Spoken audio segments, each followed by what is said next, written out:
बदली है हमने अपनी दिशाएं, बदली है मंजिल नहीं तय करके दिखाए, जागृति शंख बजाएंगे हम बदलेंगे जमाना, जागृति शंख बजाएंगे हम बदलेंगे जमाना, घर घर अलख जगाएंगे हम बदलेंगे जमाना, घर घर अलख जगाएंगे हम बदलेंगे जमाना, बदलेंगे जमाना, बदलेंगे जमाना,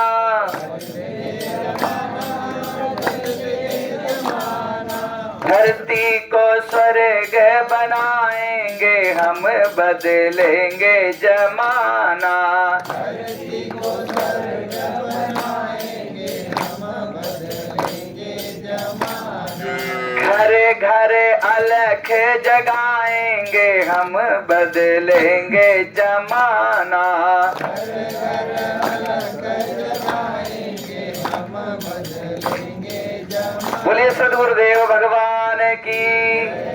देखिए आज हमारे बीच में जो जामवंत जी साइड में बैठे हैं ना, हम लोगों में सब में बूढ़े हैं ना दादाजी, है कि नहीं? आपको बोलना पड़ेगा भाई, मैं मजाक करने के लिए नहीं, क्योंकि टाइम पास दिन भर हो चुका होगा।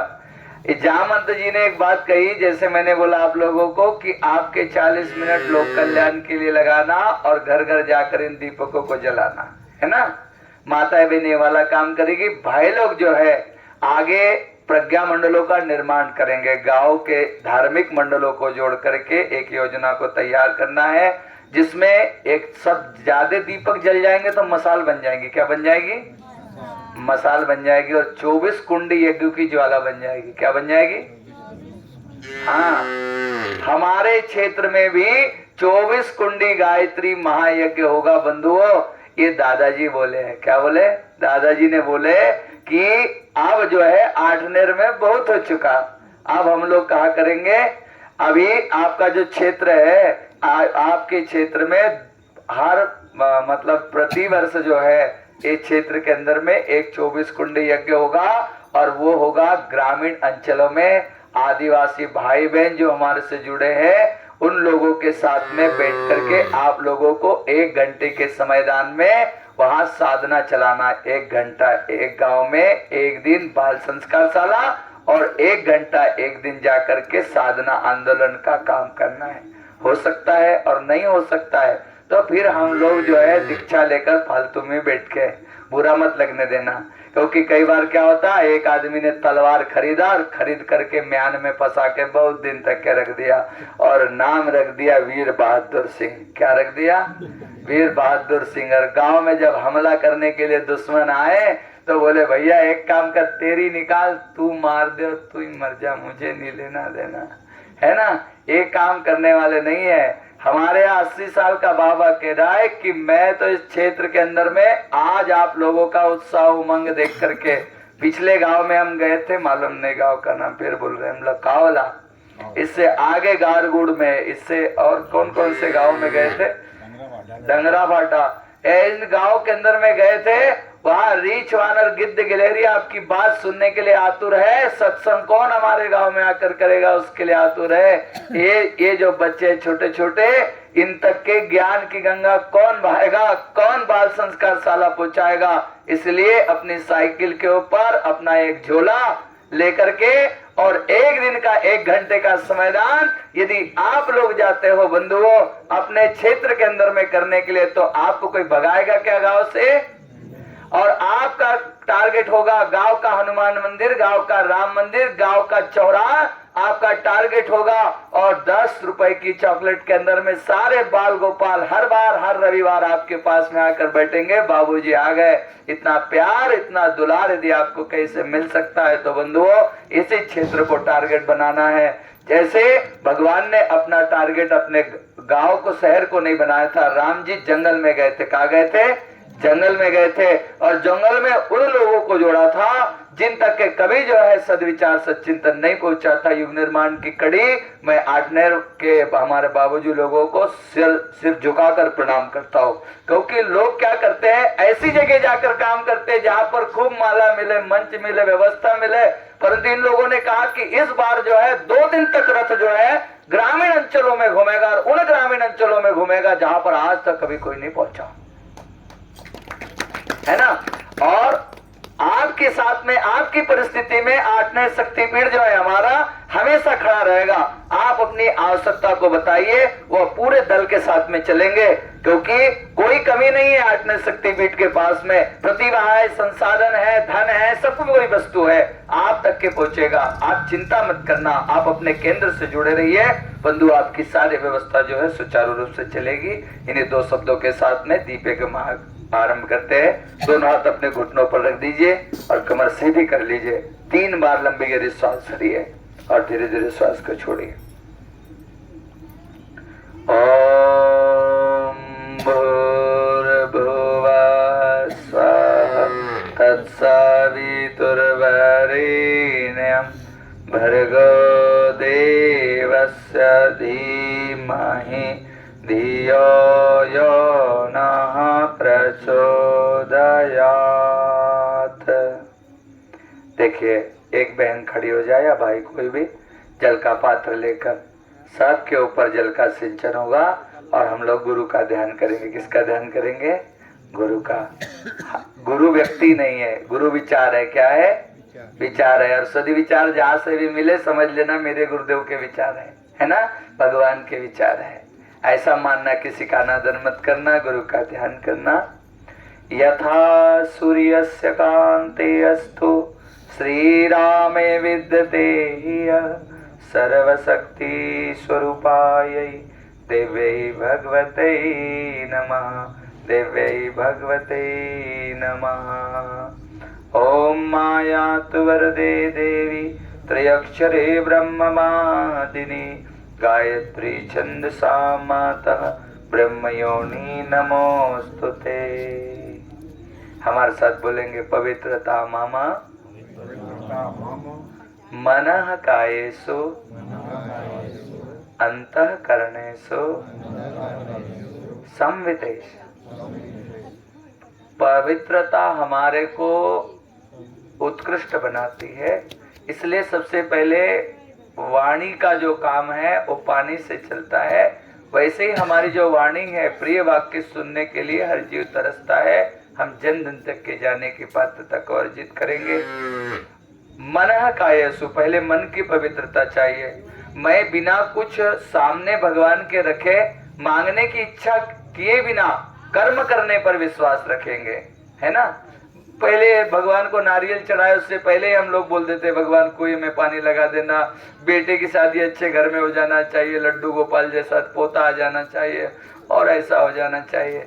नहीं बंधुओं, पहले बोने और काटने की बात ना करें। हम यदि बोएंगे तो काटने को जरूर मिलेगा, अच्छी मेहनत करेंगे तो इसी भाव के साथ। ओम पवित्रः पवित्रो वा सर्वावस्थांगतोऽपि वा ये स्मरेत पुंडरीकाक्षं सभायाभ्यन्तरः शुचि पुनातु पुंडरीकाक्षाय पुनातु। चंदन धारण के लिए जिन बहनों ने आरती लाई है वो तो अच्छी बात है, जिन भाइयों ने बंधुओं, परंतु हमारे हाथों का चंदन इस देश की मिट्टी। क्या है? चंदन इस देश की मिट्टी, तपोभूमि हर ग्राम हो। परंतु धरती का पूजन हल्दी कुमकुम चंदन चावल से नहीं होता, है ना। कैसे होता? एक माँ के घर में उसके 4 बेटे रहे तो खुश रहती है ना। वैसे ही यदि हम लोग धरती माता की पूजा करना चाहते हैं तो धरती माता की पूजा वृक्ष लगाकर करें। क्या लगाकर करें? वृक्ष लगाकर करें। और कितने लगाए? अपने जन्म दिवस, विवाह दिवस और अपने माता पिता के पुण्यतिथि पर वृक्षों को लगा दे। वृक्ष हमारे को क्या देते हैं?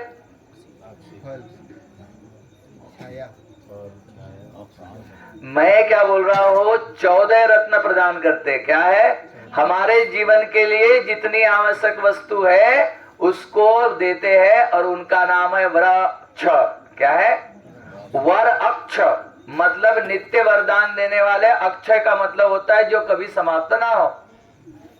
है ना, कभी समाप्त नहीं होने वाला वरदान देने वाला, उसका नाम है वृक्ष। बंधुओं, लकड़ी फल ये तो देता ही हम लोगों को, परंतु प्राण वायु ऑक्सीजन भी दूसरा कोई नहीं दे सकता। दे सकता क्या? नहीं दे सकता। इन्हीं से वर्षा होती है, इन्हीं से ऑक्सीजन मिलती है, लकड़ी मिलती है, फल मिलता है, हमारे को पुष्टता मिलती है। अरे महाराज, घर भी इसी से मिलता है कि नहीं? सब हमारे को देने वाले, इसलिए एक एक वृक्ष लगाएंगे। जब 4 बच्चा पैदा करता है आदमी, तो उसको ऑक्सीजन कौन देगा? वृक्ष ही देंगे ना। बिल्डिंग बना लिया महाराज, पर बिल्डिंग में रहने वाले को यदि हार्ट अटैक से मर गया तो क्या करोगे? उसका हवा की कमी हो गई, ऑक्सीजन की कमी हो गई तो क्या कर लोगे? ये पुरुषार्थ आपको करना पड़ेगा। ये आपके आंदोलन में 3 नंबर का आंदोलन है, वृक्ष गंगा अभियान, जो सतत चलाएगा। हम लोगों को 1 घंटे में से जो 20-40 मिनट का समय है ना, उसमें कभी कभी वृक्ष लेकर के भी जाना पड़ेगा। मेरी माँ बहन बेटी है, तुलसी के पौधे रोप करके बढ़िया सुंदर से रखेगी, और गांव में जाकर के मेरे तरफ से 100 पौधे जो है हर घर के अंदर में। ऑक्सीजन का सच्चा सिलेंडर है। तुलसी 24 घंटे ऑक्सीजन देती है, और पीपल जो है 24 घंटे ऑक्सीजन देता है। इसलिए चौराहे के ऊपर पहले बाबा लोग पीपल लगा कर रखते थे। खेतों के दूर जो है, जहां पर गौठान रहा करता था, वहां पर वट वृक्ष लगाया करते थे, जिसकी छाया के अंदर में सुकून शांति से जीव रहा करते थे, है ना। ऐसा काम हम लोग करेंगे। आइए यहाँ से अपने धरती की रज को उठाएंगे और अपने मस्तक पर लगाएंगे। शीर्षम उन्नतम भूयात अनुचित आवेश न भूयात। इस प्रकार से चंदन से महत्पुण्यम पवित्रम पापनाशनम आपदाम हरते नित्यम लक्ष्मी तिष्ठति सर्वदा। अब तीसरा क्रम आता है हमारा रक्षा सूत्र बांधने का, है ना। ये वाला रक्षा सूत्र हम लोग बांधते हैं। सूत्र कहते हैं किसी समस्या को हल करने के लिए, इसलिए हम एक सूत्र बांधेंगे। इसमें 3 क्रम है, साधना, उपासना और आराधना, है ना। साधना हमारे को करना पड़ेगा गायत्री मंत्र की। तो बंधुओं, रोटी कितनी बार खाते हैं हम लोग?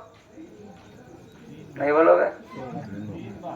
कभी कभी तो 3 बार भी कर लेते। आज अब जैसे हमारे को बीच में जलेबी और पोहा मिल गया तो हमने उसको भी खा लिया। तो कभी कभी 3 बार, है ना। 3 बार भोजन भजन है, लफड़ा नहीं, कोई दिक्कत नहीं हो जाएगी। महाराज, यदि भोजन हमने 2 बार कर रहे हैं तो शरीर को करा रहे। किसको करा रहे? शरीर को। मन के भोजन के लिए मनोरंजन कर ले रहे, परंतु आत्मा को क्या खिलाया? एवढ्या दिवसापासून आमची आत्मा उपासी पडली, जिसको भोजन नहीं मिला, तो बताओ आत्मा को कैसा लग रहा होगा। शरीर को यदि 3 घंटा लेट भोजन मिले तो कैसा तड़पता है, और आत्मा को यदि उपासना का भोजन नहीं मिलता। हे प्राण स्वरूप, इस प्राण आत्मा को यदि उस प्राण का भोजन नहीं मिलता, सुख स्वरूप श्रेष्ठ तेजस्वी पाप नाशक देव स्वरूप परमात्मा को अपनी अंतरात्मा में धारण करो, और वो परमात्मा मेरी बुद्धि को सन्मार्ग में प्रेरित करे, तब आत्मा खुश होता है। अवार जीवात्मा, तूने भगवान का भजन करना आरंभ किया, यही तो मेरा भोजन है। ये हमारे को कम से कम महाराज अब जो है 10 माला गायत्री मंत्र की और 1 माला, है ना बाबू जी, महामृत्युंजय मंत्र की। परिवार में सुख शांति चाहते हो तो ऐसा कर लीजिए, 1 घंटे की साधना कर लोगे। जब दुनिया वाले नहीं उठते तब उठना है ना। लोगों का काम चालू हो जाता है, लोगों की बतियाना चालू हो जाता है, तब नहीं। अपनी साधना, अपनी आत्मा को भोजन पहले कराओ, ठीक है। पहले आत्मा फिर परमात्मा। अपनी आत्मा को भोजन कराओ, परमात्मा की ओर, मोक्ष की ओर खुद ब खुद चलेंगे, सद्विचारों की ओर। उपासना, आज शंकर भैया बहुत अच्छी बात कर रहे थे। उपासना यानी पोटाले भरावचं ना, पोटाले खाली ठेवायचं। उपासना यानी अपने इष्ट के विचारों के करीब रहो, भगवान के पास में बैठना, उसका नाम है उपासना। पाण्याचा जोर बसला यानी अग्नीचा जोर बसला तर ते पुसत नाही, तुला गरम करू की नहीं करू, बोलती क्या? उसका तो स्वभाव है गरम करने का। इसलिए हम यदि गुरुदेव की पुस्तक खोल करके बैठे या गुरुदेव की बात करें तो स्वतः ही मतलब हम गरम हो रहे हैं। हमारे को मतलब नहीं दिखाने से कि हम लोग ने सही में, अरे नहीं भाई साहब, हमारा तो आज वो फास्ट है और हम तो लास्ट तक के नहीं खाएंगे। हमको लेना देना नहीं है। उपासना इसका नाम है। आराधना, आराधना जो है अपने इष्ट के काम को किए विजा। राम काज किन्ने बिनु मोहे कहा विश्राम। इनका अभी समय है 8 बजे सोने का। कितने बजे? और कड़ा नहीं पलटाते बेचारे जो ज्यादा टेंशन में घर में बैठे हो। हाँ, और यहाँ पर नींद नहीं आ रही। मेरे को 7:30 बजे फोन लगा दिया बैतुल बाजार में। हाँ, शक्तिपीठ पे 7:30 बजे फोन आ गया एक बाबा जी का। वो कहने लगा तैयार हो गए क्या? एक का फोन आ गया 6:30 बजे। मैंने बोला भगवान मैं तो उठा नहीं हूँ अभी। हाँ, और ये बाबा लोगों को देखो और अभी भी तैयार है। सूर्य दादा को देख लेना, हमारा जो एक दीदा और एक बाबा बैठे है। ये सारे के सारे इतने। अब बताओ जवान किसको कहना चाहिए? विचार तो करो। हम 6:30 बजे सोए थे और 6:30 बजे तैयार हो गए। भाई साहब निकल गए क्या आप? बिस्तर से नहीं निकले तो आप यहाँ से निकलने की बात करते हैं। नहीं बंधु, अपने आराध्य के काम के बिना हमको विश्राम नहीं। इसलिए परम पूज्य गुरुदेव का एक सूत्र है, बिना भजन भोजन और बिना स्वाध्याय के शयन नहीं। जब भी सोना है तो गुरुदेव की पुस्तक पढ़ते पढ़ते सो जाओ तो अच्छे विचार आएंगे कि बुरे। और मोबाइल में अच्छी गंदी चीज देखते यदि हम लोग सो गए तो विचार करो, मोबाइल में तो कुछ भी देखो तो पहले कचरा आता है। अरे यदि वो देखते देखते सो गए और रात भर बिचारी वो प्रेत आत्माएं हमको मिलते रही तो कैसा लगेगा? इसलिए इष्ट के विचारों के करीब रह करके इष्ट के साथ में रहे तो अनिष्ट का निवारण होगा। यही हमारे जीवन में है। इसके लिए आइए, अब ज्यादा समय नहीं लेते हुए, क्योंकि कहने के लिए बहुत कुछ मत कथावाचक हो, परंतु बंधुओं हम लोगों को समय का ध्यान में रखना है। और आने वाले भी ठंडा हो जाए और पोट भी मरने तो बड़े दिक्कत होना है।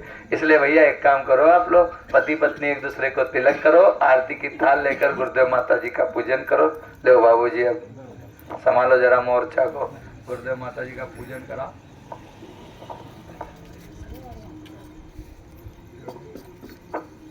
हाथ जोड़ लो सभी लोग। बोलो परम पूजनीय गुरुदेव की, वंदनीय माता जी की। गुरुर् ब्रह्मा गुरुर्विष्णु गुरुरेव महेश्वरः गुरुरेव परब्रह्म तस्मै श्री